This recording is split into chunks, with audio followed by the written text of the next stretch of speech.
أعوذ بالله السميع العليم من الشيطان الرجيم.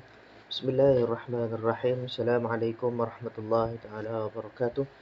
الحمد لله. بسم الله والصلاة والسلام على رسول الله وعلى آله وصحبه ومن والاه. Alhamdulillah, bersyukur kita kepada Allah Subhanahu Wa Taala kerana diberi ruang dan peluang untuk bersama lagi dalam pengajian kita, iaitu kelas Aqidah dan Akhlak Islamiyah.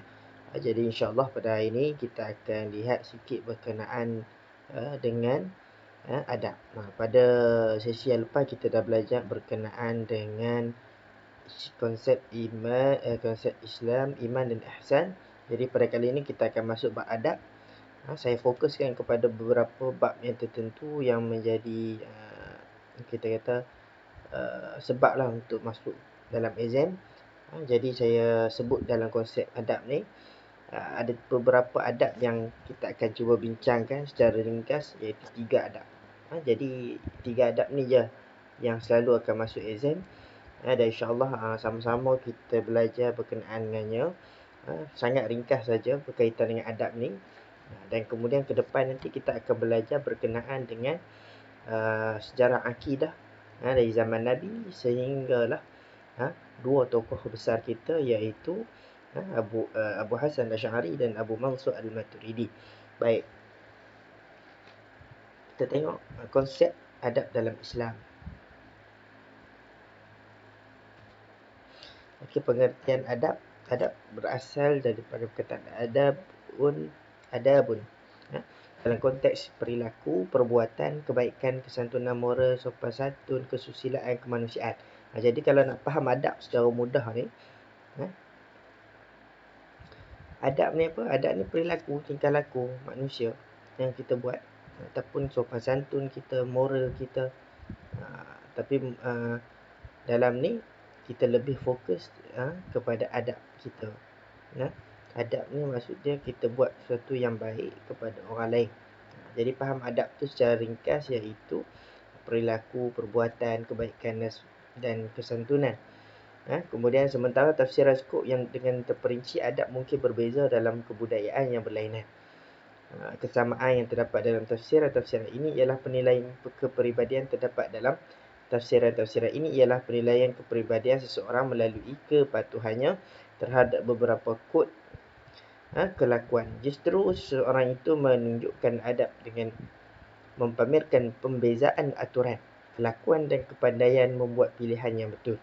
Jadi kita tidak dapat menafikan bahawa adab itu adalah perilaku ataupun perbuatan yang baik. Okey. Itu secara umum dulu kita faham. Baik, kita tengok dalam buku. Okey. Dia sebut dalam tu, pengkaji menyatakan bahawa adab dan akhlak dua perkara yang sama, manakala setengah pendapat lain pula mengatakan ia berbeza. Namun begitu, menurut pandangan lebih kukuh antara keduanya berbeza. Jadi ada perbahasan berkenaan dengan adab dan akhlak. Adab dan akhlak. Adab ni lebih kepada perilaku. Tapi akhlak ni lebih kepada seseorang tu sendiri. Jadi ada yang menafsirkan bahawa adab ini berbeza dengan akhlak.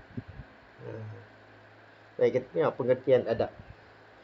Adab dari sudut bahasa membawa erti mengundang atau mengajak, dinamakan adab kerana ia mengajak manusia kepada perbuatan yang terpuji dan mencegah daripada perbuatan yang mungkar. Baik, seterusnya adab menurut istilah mempunyai beberapa makna, iaitu adab ialah menggunakan perkataan dan perbuatan dan perkara yang baik-baik. Perkara yang baik sekaligus meninggalkan sesuatu yang membawa ke arah kekejian dan keburukan. Jadi adab ni sebenarnya dia lebih menjaga, guide. Maksud dia adab ni kita ada adab dengan insan, dengan makhluk yang lain dan sebagainya. Jadi dia sebenarnya lebih kepada, kalau kita tengok dalam kategori konsep Islam, iman dan ihsan ni, dia ada berkaitan dengan adab. Dalam ihsan tu dia ada ihsan kita sesama makhluk, ihsan adab kita kepada Allah Subhanahu Wa Taala, adab kita kepada manusia, adab kita kepada alam sekitar dan juga sebagainya. Jadi adab ini ia akan menghiasi diri dengan hiasan orang-orang yang memiliki keutamaan seperti kemuliaan. yang memiliki keutamaan serta kemuliaan seperti para nabi, sahabat dan orang soleh. Jadi adab ni selalu menghiasi orang-orang yang soleh. Juga pada penuntut ilmu. Orang yang menuntut ilmu perlu beradab. Dalam kitab Syekh Burhanuddin Az-Zarnuji, dalam kitabnya Ta'limul Muta'allim fi Tariqut Ta'allum, dibicarakan berkenaan dengan adab ini.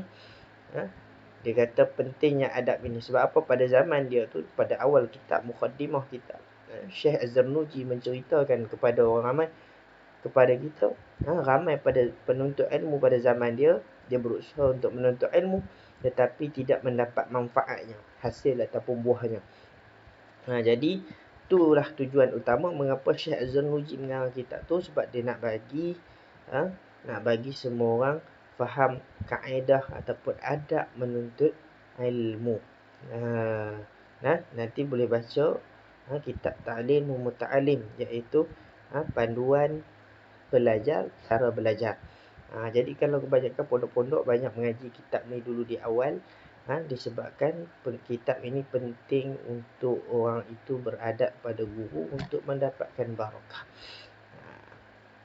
Baik. Menurut pendapat lain, adab ialah tidak melakukan maksiat kepada Allah dan tidak merosakkan maruah diri. Jadi adab ni sebenarnya dia nak menjaga diri kita, bukan untuk merosakkan diri kita. Baik. Kita terus direct. Kita terus direct kepada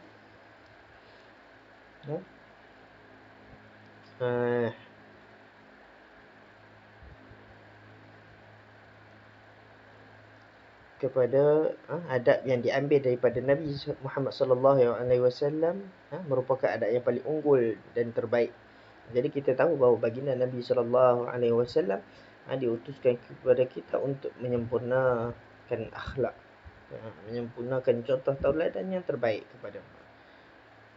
kepada manusia.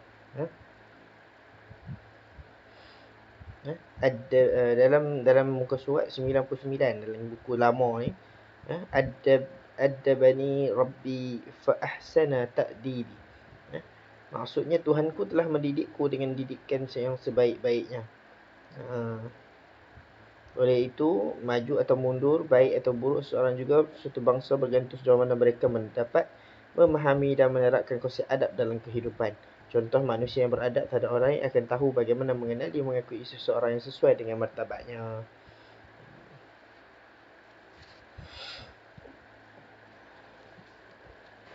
Dalam erti kata lain, martabat ulama berbeza dengan martabat orang yang fasik, yang dahaka kepada Allah.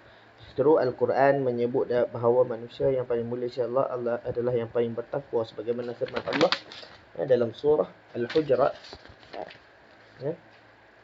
A'udzubillahi minasyaitonir rajim. Inna akramakum indallahi atqakum.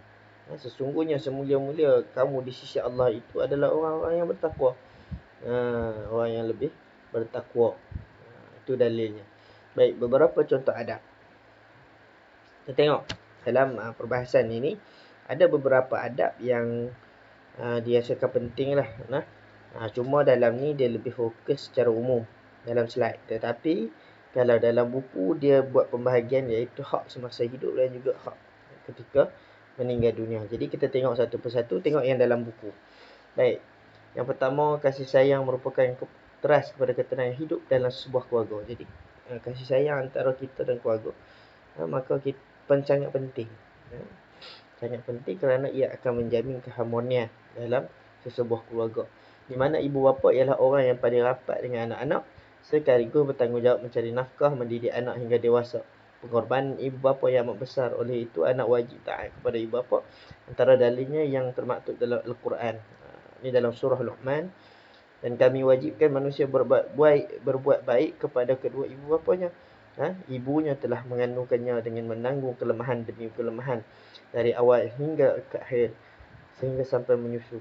Dan tempoh menceraikan susunya adalah masa 2 tahun. Dengan demikian bersyukurlah kepadaku dan kepada kedua ibu bapamu, dan ingatlah kepada akulah jua tempat kembali untuk menerima balasan.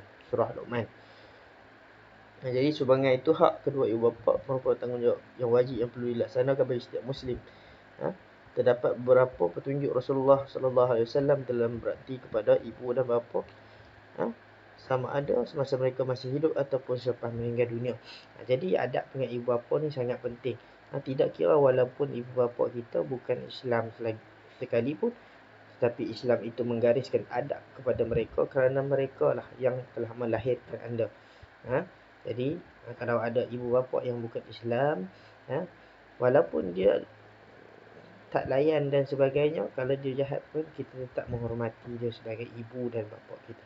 Contoh paling senang, Dr. Ridwanti. Dr. Ridwanti, walaupun ibu bapa dia bukan Islam, tetapi dia masih tetap taat kepada keluarga dia, kepada ibu bapa dia. Dia tetap bawa ibu bapanya pergi berjumpa ibu bapa dia, dan dia dia tetaplah orang kata apa, meraihkan juga. Walaupun kalau hari raya Cina pun dia tetap turun, pergi sambut, bukan sambut lah, maksud dia mengikuti majlis tu. Jadi kita tengok dekat sini, hak sewaktu hidup terhadap ibu bapa, mentaati mereka selagi tidak menderhakai Allah. Jadi taat kita itu selagi mana tidak melanggar syariat Allah Subhanahu wa taala. Sekiranya contoh ibu bapa suruh pergi minum arak, ni tak logik lah selalunya, tapi ada kemungkinan tiba-tiba ibu bapa suruh minum arak, jadi kita boleh melanggar ketaatan itu. Melainkan kalau ibu bapa suruh buat benda yang baik, kita kena buat benda yang baik. Baik. Kemudian Nabi SAW juga ada sebut, dalam ayat Quran dan surah Luqman pun ada sebut, tapi kita tengok ayat hadis ni, la ta'ati fi ma'siyatillah, tidak ada ketaatan kepada maksiat ataupun mendahului Allah. Yang kedua, berbakti. Berbakti ni berbuat baiklah, dan merendahkan diri di hadapan ibu bapa. Jadi dalam adab seterusnya kita kena berbuat baik kepada ibu bapa yang juga yang memelihara kita dari kecil hingga dewasa. Kemudian memenuhi sumpah atau nazar kedua ibu bapa. Seandainya kedua ibu bapa bersumpah atau bernazar untuk satu perkara itu bukan perbuatan maksiat, maka wajib bagi anak memenuhi sumpah mereka. Hal tersebut kerana ia termasuk hak mereka. Jadi kalau seseorang tu dia bersumpah, ibu bapa dia bersumpah kepada anak dia, contoh kalau hang ni berjaya, kalau aku berjaya, contoh ibu bapa dia berjaya dapat duit 20 juta, nak bawa aku, anak dia nak pi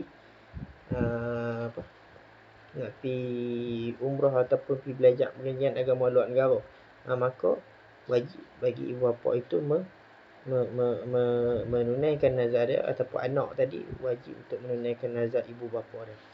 Baik, itu berkenaan dengan memenuhi sumpah. Ada kisah di situ di bawah, seorang wanita kabilah Juhainah menemui Rasulullah sallallahu alaihi wasallam.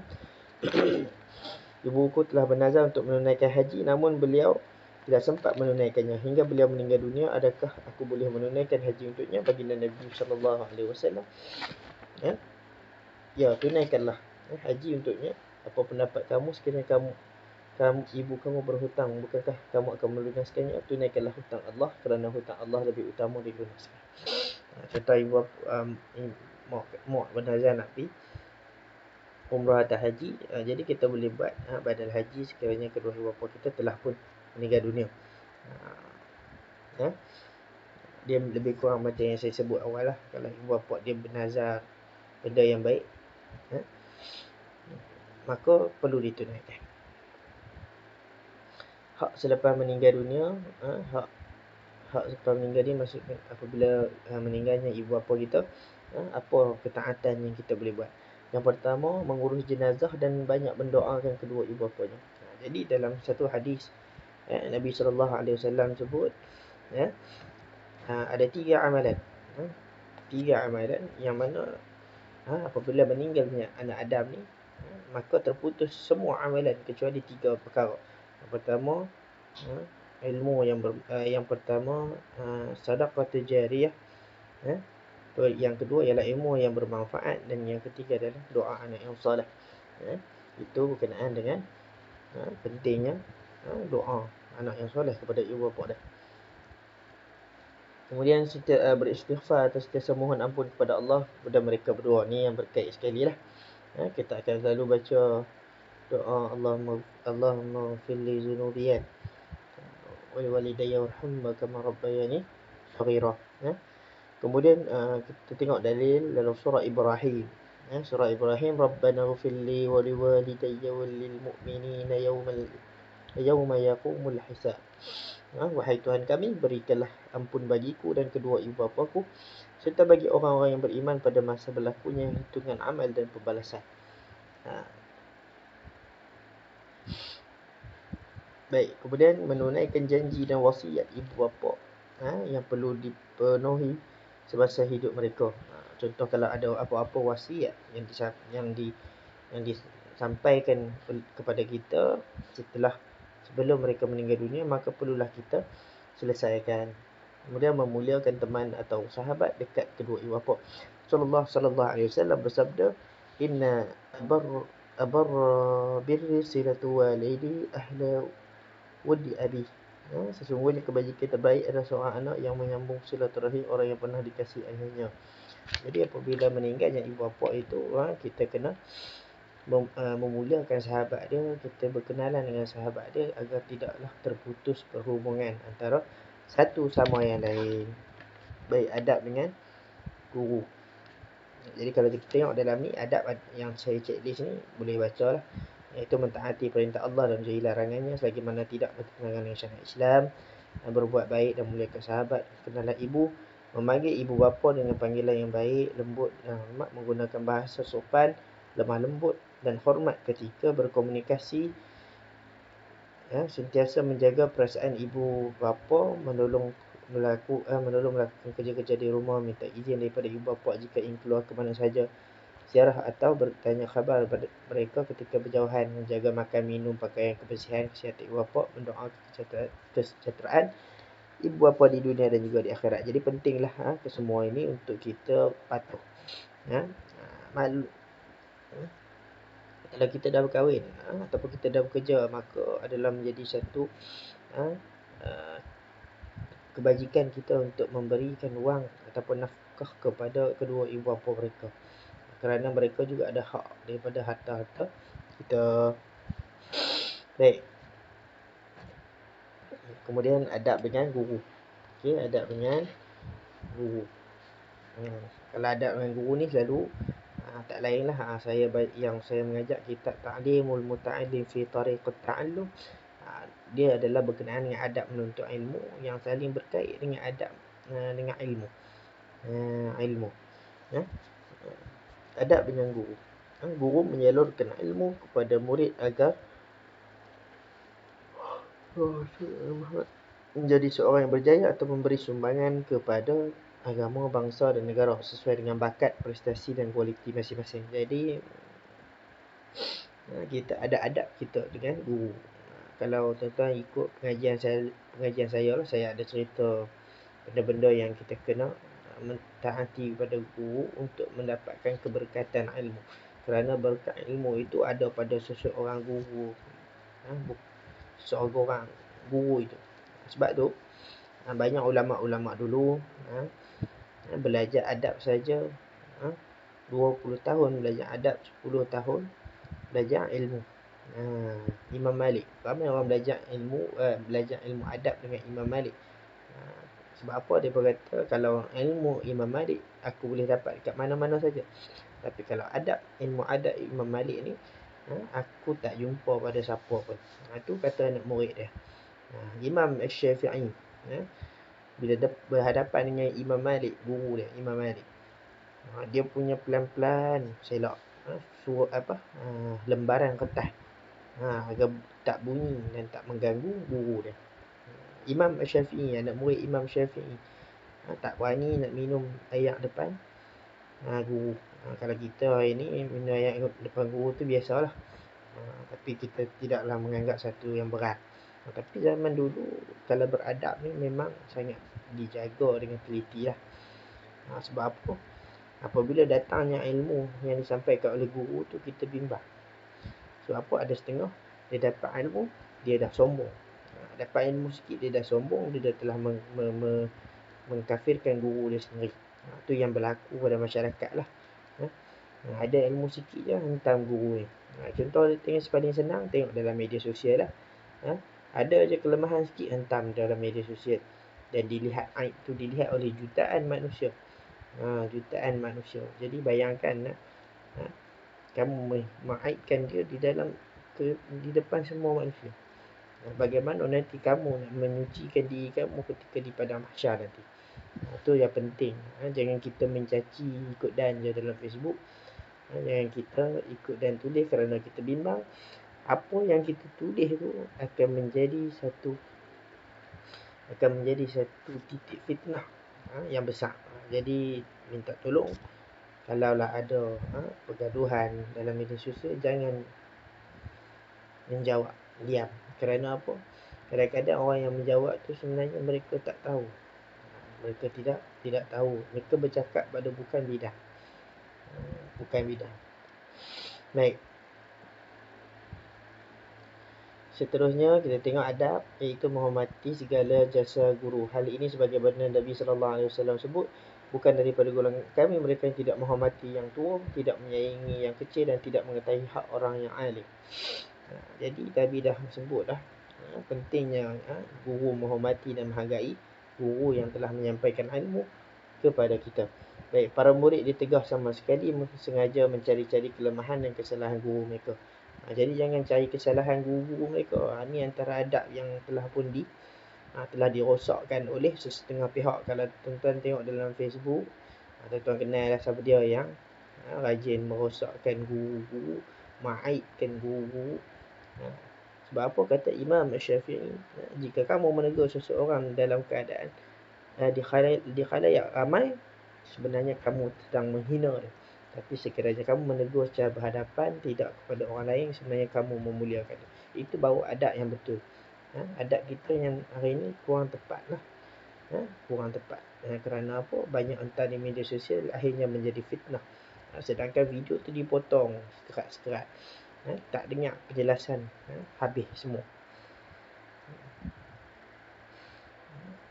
Kemudian seterusnya tidak mencaci, menghina, mengumpat atau membicarakan perkara yang tidak disenangi olehnya. Ini adab yang penting lah. Sebab apa? Yang berlaku pada hari ini adalah murid membodohkan guru. Dia tak setuju dengan guru dia. Dalam perkara-perkara cabang akidah. Furu'. Perkara-perkara furu', bukan perkara-perkara usul. Jadi dia kata, oh dah, ni perkara usul akidah, tok guru saya dah sesat.